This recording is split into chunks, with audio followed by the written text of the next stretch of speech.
Heippa sinne ruudun toiselle puolelle ja lämpimästi tervetuloa ompelemaan mun kanssa laskospaitaa.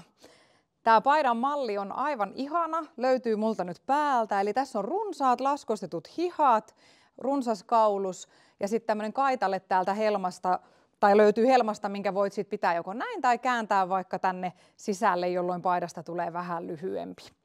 Eli superkiva peruspaita, mutta asustamalla tästä saat varmasti siistin moneen eri tilanteeseen. Me on ommeltu tätä laskospaitaa paljon merinavillasta ja joustokollegesta esimerkiksi, mutta mikä tahansa joustava ja laskeutuva materiaali niin tähän malliin kyllä sopii. Että mitä vahvempi materiaali, niin sen runsaampi kaulus esimerkiksi tulee, niin sillä voit vähän itse vaikuttaa. Mä käytän tämän paidan ompeluun ompelukonetta ja saumuria. Kiva, jos ne sulta sieltä kotoa löytyy, mutta just se konekanta riittää, millä olet tottunut tekemään. Et tärkeintä on muistaa se, että kun ommellaan joustavia materiaaleja, niin myös käytetyn ompeleen tulee joustaa. Silloin se vaate kestää sulla myös käytössä. Mä oon silittänyt tämän kokonaisen kaava-arkin kankaalle ja leikannut sieltä mun oman koon. Sä voit toimia ommellisen kaavan kanssa just niin. Eli käyttövaihtoehtoja on hyvin monta. Eli voit silittää sen koko arkin kankaalle, leikata sieltä sun oman koon. Voit jakaa kaava-arkin osiin, silittää ne kappaleet sinne kankaalle ja leikata sieltä sen sun oman koon. Mutta yksi älyttömän hyvä käyttötapa on myös se, että kun meidän arkki on aika iso ja se todellakin sisältää kaikki tämän vaatteen osat, niin leikkaa ensin arkki osiin ja ota sieltä aina esimerkiksi joka toinen kappale. Eli kun hihat löytyy sieltä molemmat, mitkä on vaan identtiset, niin laita kangas kaksinkerroin oikeat puolet vastakkain, silitä toinen hiha kankaalle ja leikkaa sieltä se sun oma koko. Silloin sulle jää toinen hiha ehjäksi sarjontakartaksi myöhempää varten. Myös näitä helmakaitaleita löytyy 2 identtistä, voit toimia samoin, ja sitten myös nämä hihansuut. Et ainut, missä joudut hieman kikkailemaan, niin on etu- ja takakappale sekä kaulus. Eli kun sulla on siellä kokonainen etukappale siellä kaava-arkilla, niin leikkaa se kaava täältä keskiedusta puoliksi, silitä se puolikas kaava taitteelle, leikkaa omaa kokoa. Ja sit sulta jää se toinen kaavan puolikaksi ehjäksi sarjontakartaksi myöhempää varten. Niin tälleen onnistut varmasti kans hienosti ja sulle jää se sarjontakartta, jos haluatkin myöhemmin tehdä vaikka jossain toisessa koossa. Lämpimästi suositellaan kokeilemaan sitä silitystä, koska se auttaa sua saamaan siitä kaavasta tai niistä kappaleista varmasti mittatarkkoja, helpottaa hakkien laittamista, mitkä esimerkiksi täällä hihansuussa on kyllä pakolliset merkitä, jotta pystyt laskukset tekemään. Mutta on tapa mikä tahansa, niin onnistutaan yhdessä varmasti. Mä irrottelen nyt nämä kaavakappaleet täältä ja sitten mennään tonne mun ompelunurkkaukseen, niin tervetuloa mukaan ompelemaan laskospaitaa.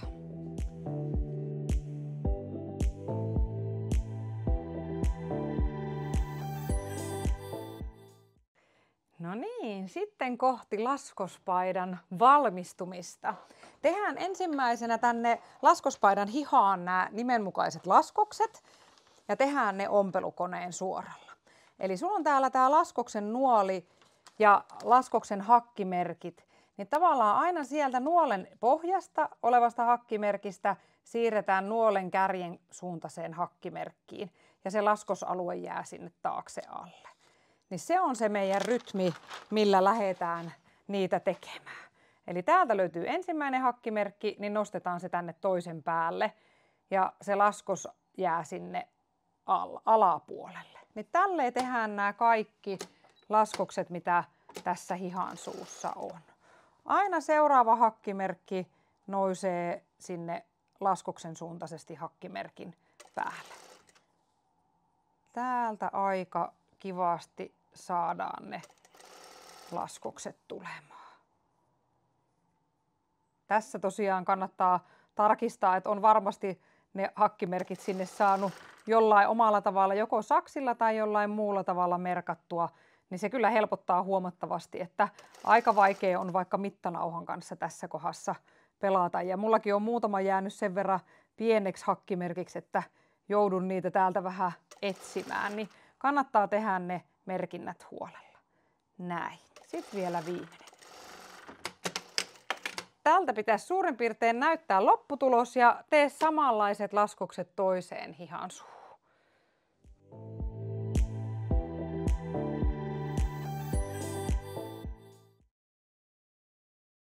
Sitten on siirretty saumurille ja päästään melkein kasaan tää paita loppuun saakka. Eli mä aloitan nyt saumaamisen raklansaumoista ja niin, että mulla on tässä etukappale oikea puoli ylöspäin ja laitan siihen vasemman hihan oikeat puolet vastakkain ja saumataan täältä tää raklansauma. Tunnistan etukappaleen ton raklan ihan pelkästään esimerkiksi siitä, että se on usein hieman lyhyempi kuin sitten se takakappaleelle kiinni tuleva hihan sivu. Sen lisäksi sieltä löytyy se eteenhakkimerkki, mikä auttaa sua myös. Sitten käännät täältä hihan oikea puoli ylöspäin ja saumataan siihen sitten takakappale kiinni. Taas tää raklansauma ylhäältä alas alkaen. Raklanmalliset paidat on kivoja, kun ne usein istuu tosi hyvin ja sitten just hartian leveys ei ole niin tarkka ja varsinkin villavaatteessa niin mä suosin kyllä raklansaumaa tai sit laskettua olkaa. Nyt on taas käännetty takakappale oikea puoli ylöspäin ja yhdistetään siihen sitten oikea hiha. Taas tunnistetaan, että täällä tää hihan tai pääntien kaari nousee tonne vähän ylemmäksi, niin tiedän pelkästään siitä, että se on se takakappaleen hiha. Näin. Hyvin tulee. Sitten meillä on kaikki niin paidan tämmöiset pääkappaleet toisissaan kiinni. Avataan vielä täältä tää hiha raklan esille ja otetaan sieltä se ekana saumattu etukappale ja sieltä raklan sauma ja saumataan tänne kiinni. Tässä kohdassa voit varmistaa, että ei mene kierteelle itsensä kanssa ympäri, niin ei sit harmita, että joutuisi purkamaan, niin kannattaa se tsekata. Mutta täältä vielä tää sauma loppuun, niin sit on saatu kaikki raklansaumat saumattua. Sitten saumataan sivusaumat. Eli mä oon ottanut täältä hihansuusta kiinni, laitan oikeat puolet vastakkain ja hihansuut kohdikkain ja lähdetään hihan ja kainalon kautta saumaamaan kohti helmaa. Tässä on tämmönen kiva vähän pyöreä malli tässä hihassa, niin varmistat, että se pysyy sieltä kohdikkain.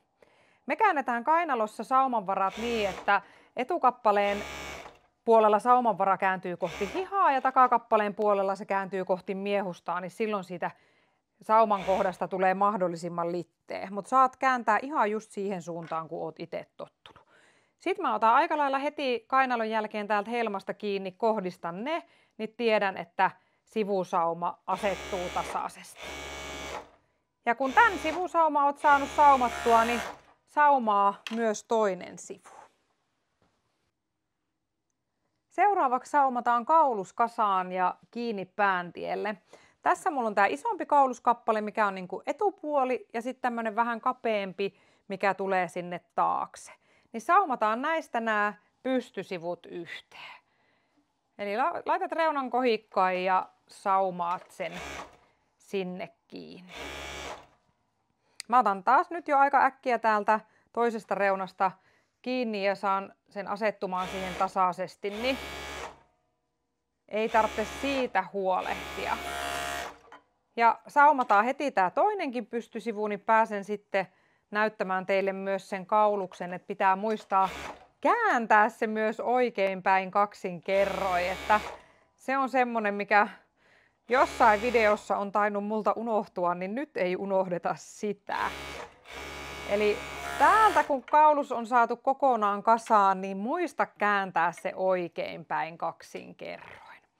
Ja nyt jos sulla olisi tässä käytetyssä kuosissa joku suunta, niin varmista, että silloin kun se kaulus on näin oikein päin, niin se kuosi niin kuin oikein päin, että ei tule mitään sukeltavia asioita sinne, mutta muista kääntää se kaksin kerroin.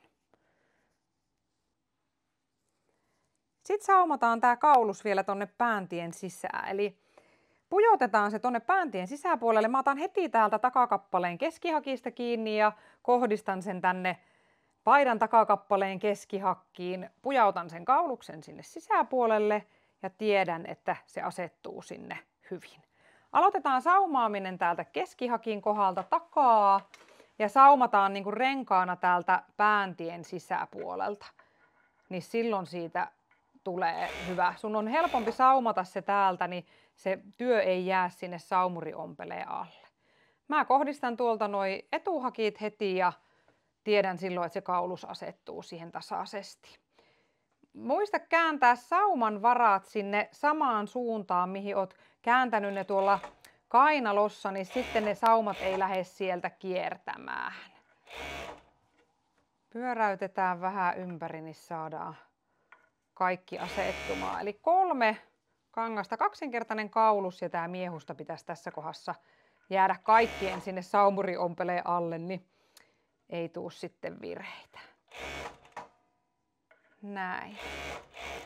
Hyvä. Nyt on renkaana saumattu kaulus pääntien. Sitten tehdään hihansuut.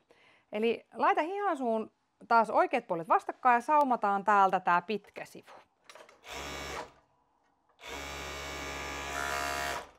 Sä voit suoraan samalla kääntää sen oikeinpäin, niin laitat saumanvarat kohdikkain ja käännät täältä oikeinpäin sen hihansuun, niin saumanvaratkin asettuu siellä varmasti heti nätisti. Sitten pujotetaan se tänne hihansuun sisäpuolelle ja saumataan samalla tavalla renkaana kiinni, kun tehtiin toi pääntien kohta. Mä haluan, että sivusauma kääntyy kohti takakappaletta, niin silloin täällä hihansuukaitaleessa niin saumanvarat kääntyy eteenpäin. Mutta samalla tavalla kuin äsken, niin renkaana täältä sisäpuolelta saumataan tää kiinni.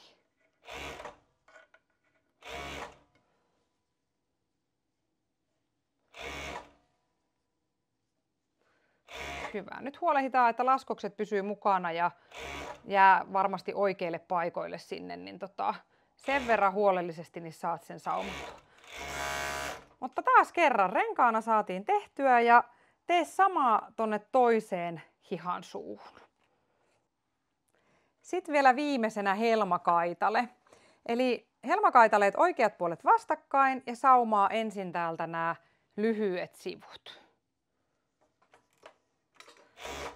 Helmakaitalle ihan samalla tavalla tullaan sitten saumaa siihen helmaan kiinni kuin nuo hihansuut ja kaulus. Eli tässä on oikeastaan 3 tämmöistä vähän niin kuin samanlaista vaihetta tässä vaatteessa, mikä tekee siitä ihan kivan, että sitten tulee varmasti jo vähän rutiinia siihen. Käännetään helmakaitalle oikeinpäin ja lähdetään oikeastaan suoraan saumaamaan se tänne kiinni. Nyt haluan, että sivusauma kääntyy taas takakappaleen puolelle, mikä on tässä, niin silloin mulla kääntyy tämän helmakaitaleen saumanvara etukappaleen puolelle. Niin kohdistetaan ne ja lähdetään siitä saumaamaan.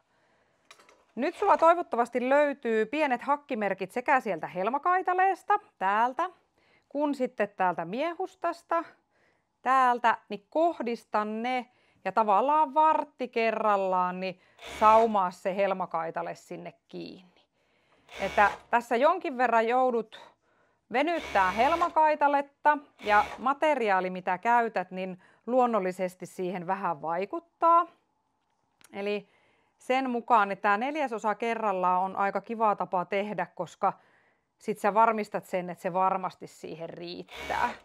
Merinavilla joustaa tässä ihan kivasti, mutta että jos sulla on joku tosi paljon paksumpi matsku vaikka, mikä ei ole niin joustava, niin sitä saatat joutua sit vähän asettelemaan siihen, mutta toivottavasti onnistut hyvin.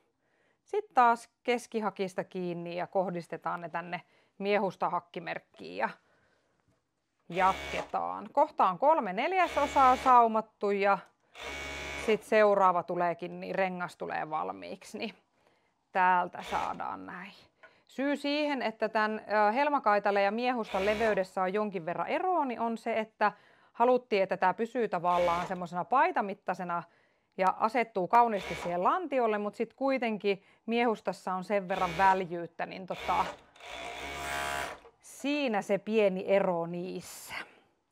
Näin, nyt me saatiin renkaana se sinne saumattua ja sitten on enää pääntien tikkauksen vuoro.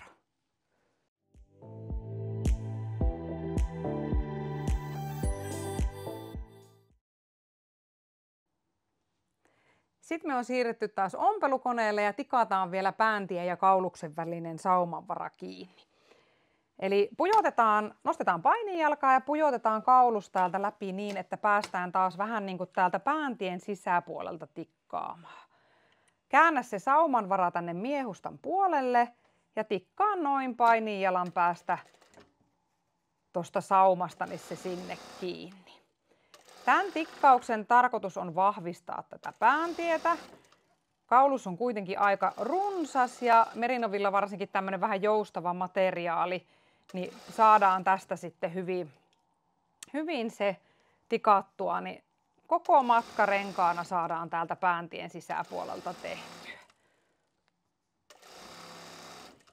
Joo, mutta siis tosiaan tarkoitus vahvistaa tätä saumaa ja pitää se pääntie siistinä, niin tämän merkitys on itse asiassa aika iso, niin me kiinnitetään kaikki huput ja kaulukset ja vastaavat niin aina tämmöisellä tikkauksella kiinni.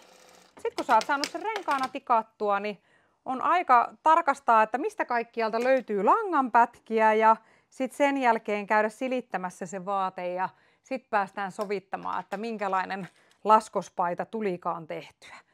Toivottavasti onnistuit upeasti.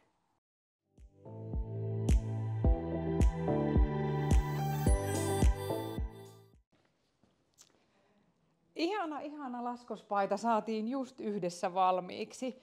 Tässä on ihanan runsaat nämä hihat, silti helposti pidettävissä runsas kaulus.